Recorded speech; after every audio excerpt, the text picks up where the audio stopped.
They always said it the same way, tired, through music and headphones between two stops and one gulp of coffee on the run. You're blocking the way. Turn off the speaker. Get lost. Freak. They didn't listen, they looked, and what they saw they didn't like because on the concrete subway platform, right by the wall under a peeling billboard, stood a girl in a gray coat.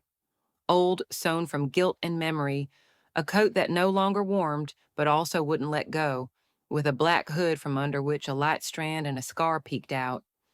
Thin but striking, from the right cheekbone to her chin, and her face wasn't on brand, not for music videos, not cover material, but about something people turn away from because they don't know how to react. And she didn't turn away. She sang every day the same song like a lullaby, like a prayer, with a voice that had no power but had something else, something missing in these trains, in these lives, in these eyes that saw nothing because they had long since stopped believing it was possible to look deeper, and hundreds passed her, then thousands, students, office workers, grandmothers, teenagers, TikTokers, old professors with newspapers, and each had their own reason not to stop because I'm in a hurry, they're all the same. She's probably homeless, just look at her. And only the youngest laughed openly. They filmed her, posted it, wrote, Live Action Alice from the Apocalypse, Scarlett's Back with a Song, or This is what the end of the world sounds like. And in those jokes, there wasn't fear, but fear of someone else's pain, because in this girl's voice there was no style, no genre, no hit, but pain, raw, unwrapped, without a producer or filter, and that scared more than screaming, because she sang like she was losing someone, but at the same time, didn't beg, didn't plead, just stood there and sang, while trains rushed by, while people walked past, while someone whispered, She's here again, crazy. And that evening, when the air in the subway was especially thick, when announcements sounded like voices from another world, when no one looked up, and even the umbrella vendor by the exit yawned into the distance. On that evening, a child came up to her, about 7 years old, in a blue jacket with dinosaurs, with melted chocolate on his cheek, came up and said, Sing the one about the light again. And she went silent, looked at him, and just nodded slowly, with something like reverence, because children, they don't lie, they either hear it or they don't. And she began again, and at that moment the boy's mother, standing slightly to the side with her phone, reflexively pressed record, not because she wanted to film, but because she wanted to preserve it. And when that video appears online 2 days later, no one will know who she is, what her name is, why the scar, where the voice came from, and why this video makes you want to cry, and under it there won't be hashtags or challenges, but there will be comments. I listened to this on repeat all night. My grandmother passed away yesterday, and only this voice gave me the strength to breathe. Whoever she is, she sings like I'm not alone. But all of that will be later, in 2 days, after millions of views, thousands of letters, an offer from a label, a microphone she'll hold on stage for the first time in her life. But right now, in this moment, in the underground, where it smells like wind, concrete, and weariness, she sings for one boy in a dinosaur jacket, and in his eyes, there is a silence no track can give, because in her voice, there isn't just a song, there is truth, truth that has now been heard by someone who hasn't yet been told that you're supposed to laugh at that.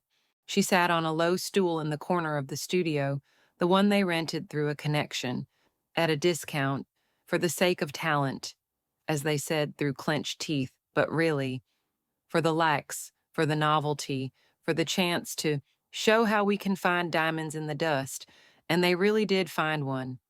Only they thought they could polish her, and she looked at them and stayed silent, as always, because from the very day that the recording from the Metro hit the internet, her life stopped belonging solely to herself.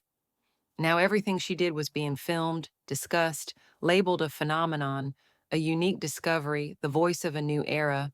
But every time she opened her mouth just to sing, someone was already standing by the mic, saying, Softer, turn toward the light. Let's not do this one. Let's try something more upbeat. And she didn't argue, didn't shout, didn't slam any doors. She just kept being herself while they tried to reshape her, And in that studio, it was especially loud because suddenly everyone was a specialist. The producer in the expensive blazer said her voice was raw gold, but the face needed to be softened with light. The stylist whispered that if we're keeping the scar, it's only as an accent. No more. We'll go with a cool toned bass, neutral lips, hair pulled back, ears covered, emotions calibrated so it's not too much. And she sat there like a statue, not because she was used to the attention, but because she knew none of them were hearing what she was singing. They only heard numbers, reach, the market. And when it was time to record the demo, the assistant put a screen in front of her with lyrics. Her own lyrics, only rewritten, more commercially viable, he explained, and added, "You understand, right? This is the industry. It doesn't work without packaging." And she nodded, but didn't go to the mic. Instead, she said, "Do you know why I sang in the metro?" Silence hung. No one answered because they thought they knew. Unemployed, street artist, victim, and only she knew that in reality. It was the only place where she could speak without fear of being interrupted. And now, even with a platform, they were trying to turn her voice into someone else's ringtone. And she stood up slowly, the way you stand, not out of offense, but out of resolve. And she approached the microphone, not to sing, but to say, "I'm not against producing. I'm not against the stage. I'm not against cameras. I'm against the lie. If you want a voice, let it be real. Otherwise, it's not my voice." And no one tried to stop her because they understood she wouldn't bend, not because she was proud, but because her voice had already become something they could no longer control. It had become a place where everyone who had heard it found a piece of themselves, unpolished, tired, unloved, and if you take that away, all that's left is sound. And sound doesn't heal, only a voice does, when it's alive. And the next day, she recorded a song on her own, with headphones on an old mic, one take, no edits, and uploaded it online with the caption, "If you're still listening, I'm singing for you." And it wasn't a music video, it was a confession. And all the noise faded because where everything is real, marketing strategies fall silent. The stage was vast like a train station, cold like waiting, bright like a room cleaned out for a new beginning but not yet lived in, and on it, nothing except a single microphone in the center, the stand slightly swaying from the movement of the air, and in the hall, silence, not the kind before a storm, but the kind that even coughing doesn't cut through, because no one even wanted to cough. And the producers sitting in the half darkness were expecting failure, failure not because they wished for it, but because they didn't believe in silence. They were used to clip thinking, intro in 5 seconds, chorus in 20, drama in 40. And she just walked out and stood there in her gray coat, the same one with that same face, not hidden, not blurred, not polished under the spotlights, but real, with a scar, with tiredness, with warmth, and for a moment it seemed like she forgot why she was there, because she didn't take a step, didn't raise her hands, didn't look around, just silently looked into the hall, into eyes, into faces, into what usually isn't examined from the stage, and only then sang, without accompaniment, without backing track, without dramatic lighting, just voice, and it was such that one of the spectators, a director with 20 years of experience, would later write, "For the first time, I heard a person sing, not who wants to be liked, but who survived and lived through it, and says to you, 'I was there too.'" And the entire hall in that moment held its breath, not because the song was perfect, but because in each note there was something they had long missed, not mastery, not wow effect, but truth, not the kind on shows, not the kind in interviews, but the kind that sounds when you're alone at night and suddenly someone sings what you've never told anyone. And in that voice, your pain, your weakness, your guilt, your hope, and you suddenly realize it's not her singing to you, it's you singing through her. And the hall didn't applaud immediately, because applause is a reaction. And here there was silence after a prayer, when no one wants to move, so as not to shatter the fragility of the moment. And only after a few seconds, like an echo, like an inhale, came a clap, then another, and suddenly the whole hall rose, not on cue, not by design, but because they felt. They didn't rise for her. They rose because they recognized themselves in her voice, in her standing there, in her choice not to cover her face, not to smooth the edges, not to hide her pain under makeup, but to bring it into the light. And that became the point where not her recognition began, but their recognition of themselves. And from that day on, no one asked her any more who she was, where the scar came from, why she sang, what her name was, if she had ever loved, if she wrote poetry, because it was already clear to everyone. She wasn't a persona, she was a voice in which everyone had a home. And when she sang the last line and the mic was turned off and the lights went dark, she didn't bow, didn't wave, didn't thank, just left, like a person who did what they had to, and left you in silence in which you now hear yourself. It happened after that very performance, where she stepped onto the stage, not in a glittering dress, not with a stylist's hairdo, not with a rehearsed bow and a polished PR team behind her, but in that same gray coat she wore in the subway, with the same scar on her face, with the same silence between the notes where the audience didn't applaud. They stood, didn't clap. They froze, didn't film. They simply watched, afraid to miss the moment when the singer in front of them would once again become the woman they had seen that morning on the platform, and from that moment on, everything began to change. Not abruptly, but irreversibly. First, letters started arriving at editorial offices, some with admiration, others with questions, still others with demands. Who is she? Why does no one know anything about her? Where's the interview? Why is she silent? Where is her story, her pain, her truth? Because the song was no longer enough, people needed to sort everything onto shelves, find a suitable biography, a tragedy, a formula, so they could exhale with relief. Ah, that's why she sings like that. But her story didn't fit into any framework, and that's precisely why it grew louder every day. Television channels were calling her manager, or the one now being called her manager, though in reality it was just a friend who had once helped her buy a microphone, offering airtime on any terms with a delicate approach, pre-approved topics, no politics, no provocations. Just tell us about yourself, your path, your inspiration. Tell us where you were born, who hurt you, who saved you. Maybe shed a tear. The audience loves that. And when they didn't get a response, they called again and again and again. And at some point, they started offering money. At first, modest sums, then respectable ones, then amounts no other artist would have refused. But she didn't agree, not out of pride, not because she thought herself above it, but because she didn't want to sell anything, especially her silence.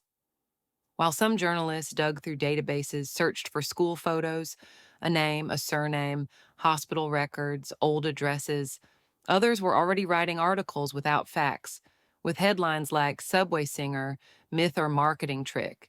Why has this woman's silence gone viral? New sincerity or calculated move?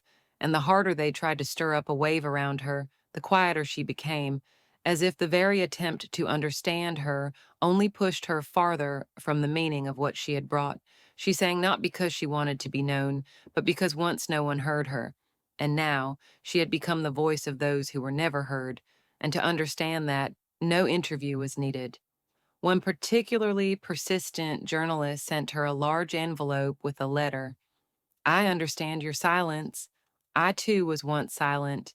But if you give me even a single word, I promise not to spoil it. One sentence, even not out loud. And she returned the letter, carefully rewriting on the page just one line.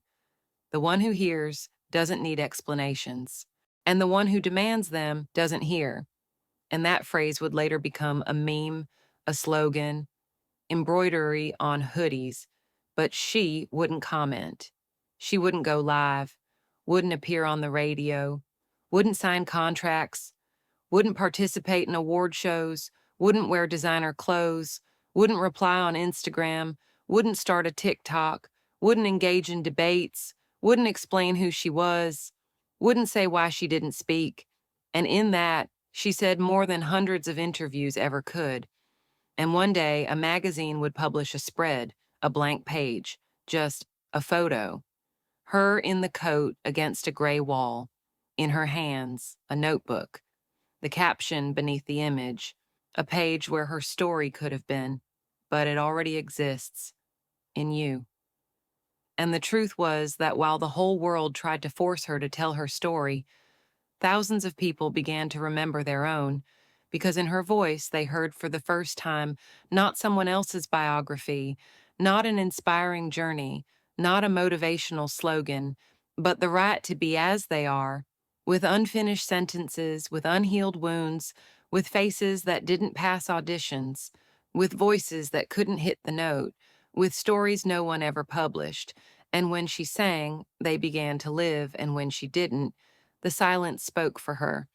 When her name appeared on the posters, if it could even be called a name, since no one still knew whether it was real, the halls began to fill without advertisements, tickets sold without promotion, and the stage was ready long before she approached it. But on the day of the concert, everything outside, cameras, tickets, microphones, lights, backstage refreshments, suddenly ceased to matter, because among the thousands of faces she saw him, the boy in the blue jacket, the very same one who once came up to her in the subway and said, "Sing the one about the light." He was sitting in the fifth row with his mother, older now, but with the same look in his eyes, a look that held no trace of fandom or awe, only recognition, as if he hadn't come to a concert but returned home. And in that moment, she understood.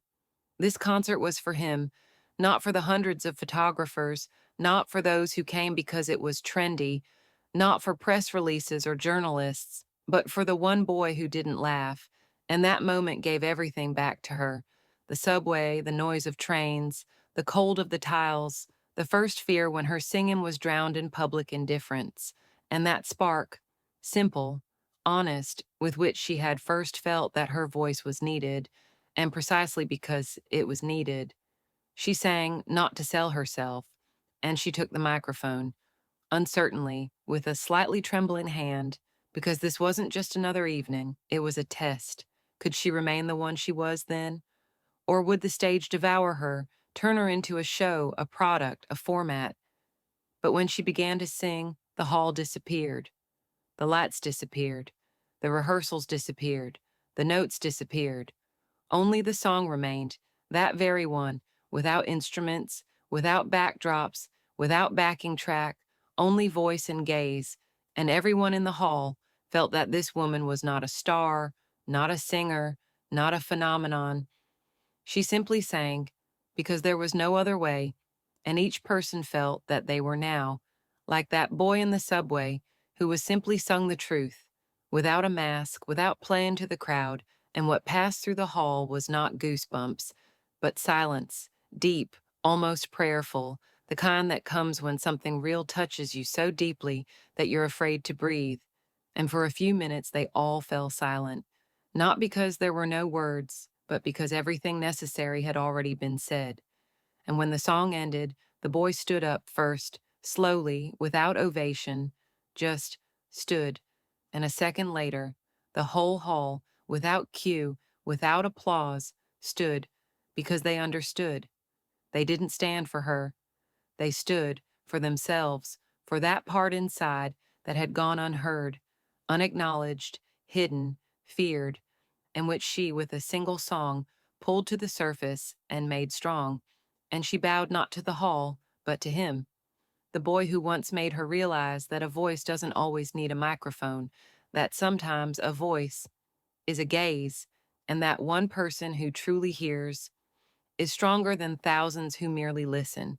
It started quietly, not after an interview, not on live TV, not on stage, not at a festival, but in a completely different place, in the room of a teenager who hadn't spoken to their parents for 3 months, in the phone of a girl who was afraid to go outside, in the headphones of a man returning home from a night shift who suddenly stopped in the middle of an empty street.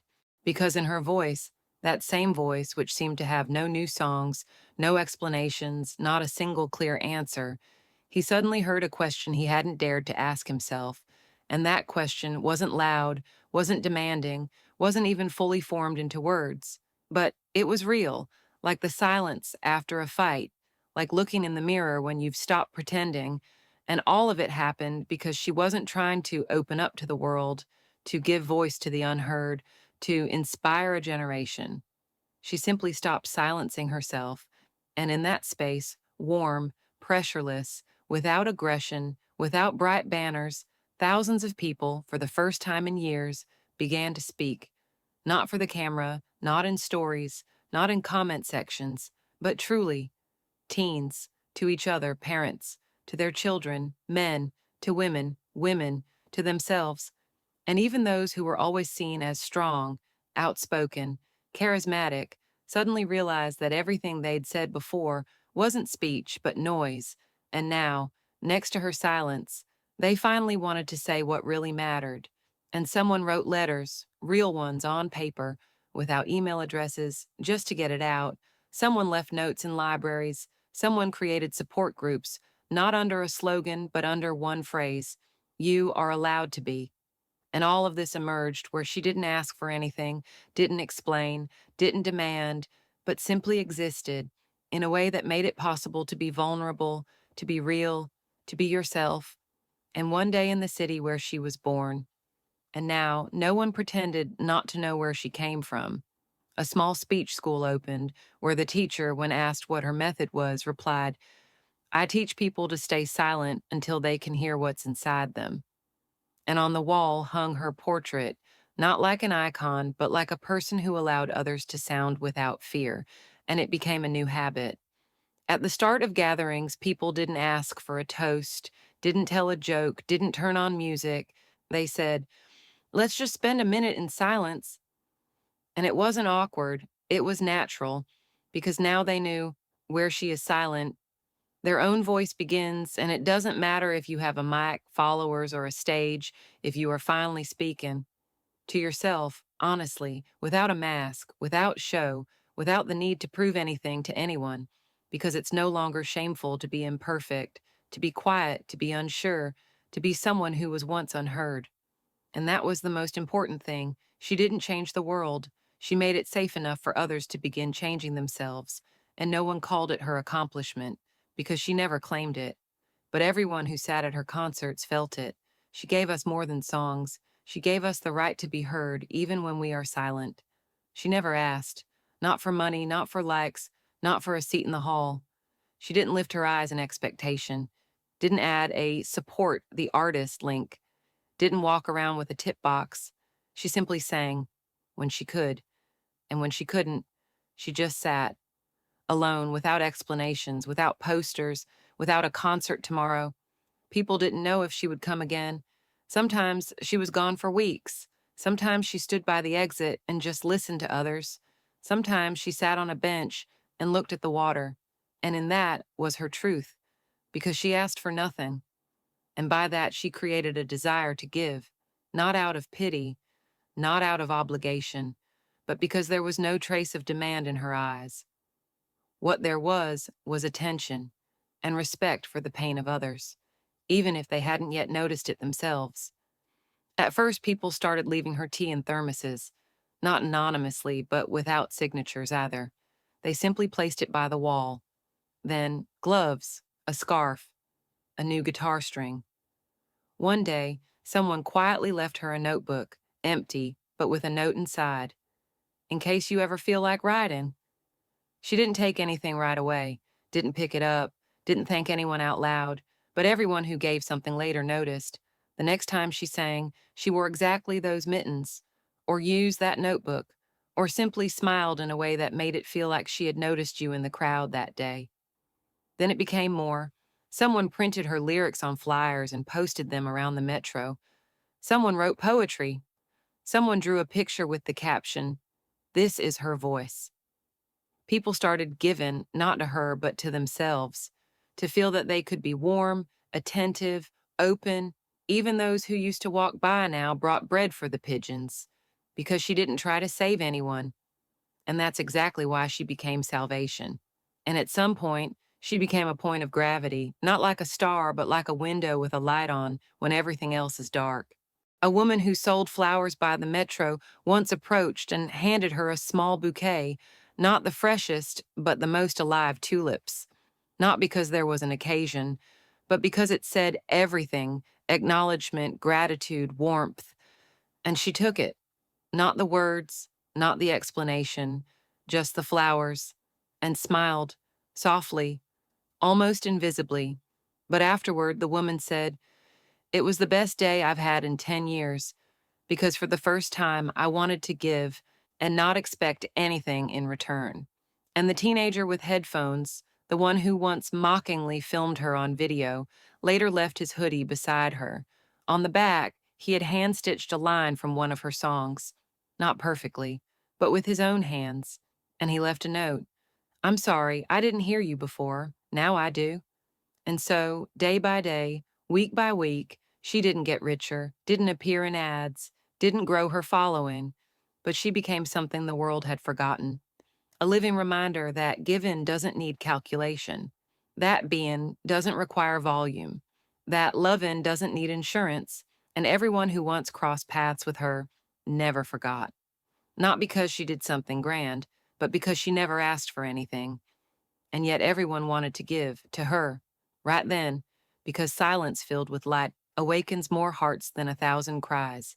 She sat by the window, wrapped in a blanket she hadn't chosen, just one of those gifts left by people who came after concerts and didn't leave words or letters, but objects, soft, simple, real. A book with no cover, a mug with a crack, someone's old notebook. And this blanket was from the same story. It wasn't fashionable, it wasn't branded, but it was warm, not for the skin, but for the silence that lived inside her, the one where her voice didn't sound but went deeper. And that night she didn't sing, not because she was tired, not because there was no stage, but because there was no need. Everything had already been said, everything had already been heard. Now came the moment when silence began to sound louder than words. On her phone screen, dozens of unread messages. "Please come to Berlin. We want to organize your university tour. Our company is ready to sponsor any performance provided that," and in each one, expectation. In each, the hope not just to receive her consent, but her. As if she came, sang, appeared, it would make things easier, cleaner, clearer. But she knew other people's salvations weren't her job, and she didn't mind sharing. But she wouldn't give herself where they waited for her, only to not truly hear her again. Next to her on the table lay a printed photograph. Black and white, a boy around 8 years old, with a serious gaze. At the bottom, a note from his mother. "He stopped being afraid of the dark after your song." And that meant more than stadiums, because in that sentence, there wasn't admiration, not a like, not hype, but change. Quiet, personal, invisible. And when she went outside in her dark coat, without bodyguards, without makeup, without spotlight, just to walk, to breathe, to return to herself, she didn't walk like a star. She walked like someone who sees people. And because she could see, she could be unseen. She wasn't hiding. She simply wasn't noticed. Because they had stopped recognizing her face, they only recognized her voice. And the voice was silent. On the corner, a woman stopped her. An adult. Not old, but with tired eyes. She said, "Are you?" She nodded. The woman didn't ask for a photo, didn't ask for her name, just said, "Thank you." I didn't realize at first that it's possible to live without crashing into yourself every day. And she left, without drama, without applause, only with eyes. That held healing. And that mattered, because the song isn't always the most important thing. Sometimes the pause after it matters more. When she got home, she put the kettle on and pulled out the old notebook where she used to write poems. And she suddenly understood writing wasn't necessary. Everything had already been said. Now, her work wasn't to create, but to be. Just be the one who once stayed standing in the metro despite the laughter. And who stayed standing now, despite the applause. She sat in a hall full of people, and that evening even those who were used to lights, to words, to loud names, to shows and perfect camera angles, felt that something entirely different was happening here. No one announced her entrance. No fanfare led her to the stage. Her name wasn't even printed on the poster. Instead, there was just a silhouette and a date. No one knew if she would come. No one knew if she wanted to. But the people came, not for an autograph, for something they could no longer name.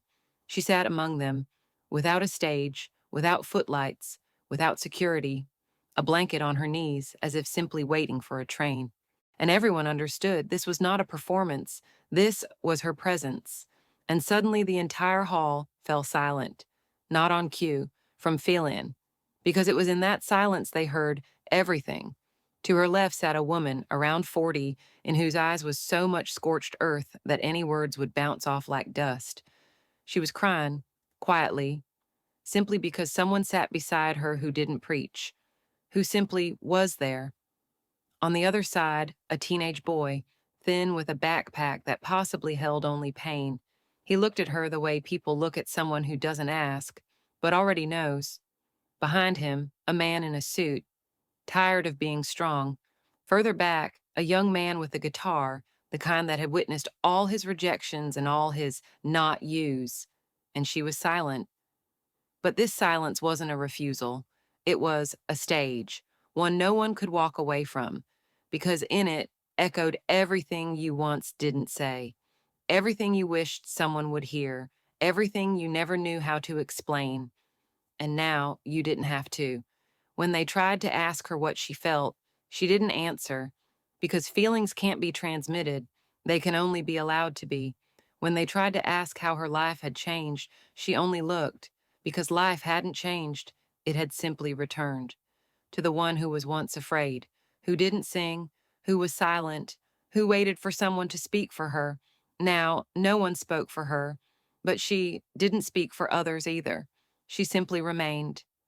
And in that staying was more than in 1,000 speeches, because the world, which constantly demands explanations, loudness, positioning, triumph, suddenly understood that there can be a voice that doesn't need to deliver a message. It just needs not to be interrupted. Someone once wrote in a comment, "I listen to her silence when I don't know how to live," and others gave it thousands of hearts, because it wasn't a metaphor, it was medicine. Silence as a place, as space, as an admission that sometimes the most important thing is not to speak, but to remain. And if before, when she sang, the world would go quiet, now, when she is silent, the world begins to speak. Not loudly, not about her, about itself. Her final concert was never announced as the final. No one knew she would never walk onto the stage again, never place the microphone at the center, never begin with that one line that had already been sung in unison in subway stations, in schools, in shelters, and even in hospital wards, where people asked to play that song, the one that's real. No, nothing hinted at an ending. It was an ordinary hall, an ordinary evening, the same circles of light, the same wooden stage, the same seats worn by time and expectation. But that evening, she sang especially softly, as if she were saying goodbye, not to the audience, but to that part of herself that had waited so long to be heard. And now, having been heard, she no longer needed to speak. She finished the song, didn't look at the audience, didn't nod, didn't bow. She simply turned off the microphone, placed her hand on the stand as if leaving behind not an object, but a piece of her heart, and walked off stage the way someone walks home. She never performed again, but the silence she left behind wasn't empty. It was full, the kind of silence where a person begins to truly hear, not another, but themselves. And in that silence, movement began. Teenagers who were once too afraid to speak suddenly started singing in school hallways. People ashamed of their voices began reciting poetry in public squares. Women with scars, with past, with stories they had hidden for years, stepped into the light. An old man in a remote village opened a singing circle for those who were always told they were off key. A girl with a stutter recorded her first track and wrote in the description, "I'm not perfect, but I'm here." And in a small underpass on the outskirts of town, someone wrote on the wall in marker, "If you sing, you've already won." She didn't disappear. Her name no longer appeared on posters, but she was present, in people, in their courage, in their voices, in their tears now no longer hidden, in children whispering to their parents, "I want to be like her, not famous, real." And when people asked, "Where is she? Why doesn't she sing anymore?" someone would answer, "Have you ever sung what you really feel? If not, maybe she's still singing, only now through you." Because she didn't start a revolution. She simply never betrayed her silence, and in doing so, she changed everything.